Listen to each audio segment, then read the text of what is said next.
I told you we were never going to kiss again. I heard you. I was there, remember?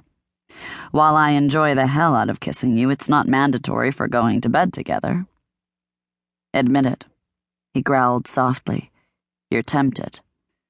I'm tempted to eat all the marshmallows out of a box of Lucky Charms, but that doesn't mean I intend to do it. Never, he challenged. Okay, she conceded. Maybe I did it once. Doesn't mean that was a smart thing to do. Then how about a kiss, just for a kiss's sake, so you can prove to me whatever we felt downstairs was a fluke? A fluke? Oh, she already knew what she'd felt, and it was real. That didn't mean she intended to jump into bed with a guy just because the kiss rocked her socks. Perhaps that was the lesson Mr. Have-It-All needed to learn.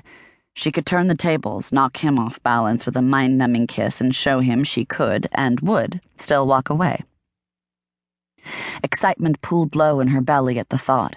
She trailed her fingers along his forehead, over the eyebrow with a slash of a scar through it, then cupped his jaw in her hands. With slow deliberation, she took his bottom lip between her teeth, tugging before teasing her tongue along his mouth. His eyes glinted emerald sparks of desire, and then she didn't see anything. Her eyes closed. She sealed herself to him, her mouth, her chest, her hungry hands, and hungrier body.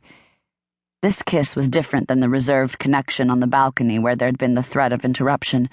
Here, they were alone. She was free to explore the breadth of his shoulders, the flexing muscles in his arms, as he hauled her close. Her breasts pressed against the hard wall of his chest. Her nipples tightened to needy buds against him, hot and achy, yearning for the soothing stroke of his tongue. A tingling spread inside her, so intense it almost hurt. She wriggled to get even closer, shifting to sit on his lap, straddling him. And, oh my. She arched into him, against the rigid length of his arousal pressing so perfectly against her. A purr of pleasure clawed up her throat, echoed by his growl of approval. Apparently this was a language-optional make-out session. His hand slid from her hair, roved down her back, and slid under her bottom. In a fluid move, he flipped her onto her back and stretched over her on the sofa. The weight of him felt good, so very good, intensifying every pulsing sensation.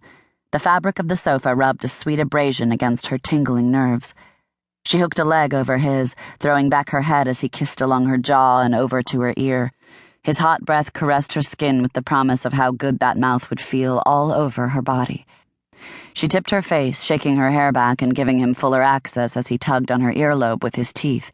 In an out-of-control moment, she flung out an arm to steady herself.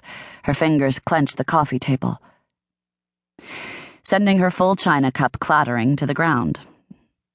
Troy froze, then looked to the side sharply before sweeping his computer away from the spilled coffee. The rush of air along her overheated body brought a splash of much-needed reason. What the hell was she doing? She'd only just met the guy and already she'd kissed him twice.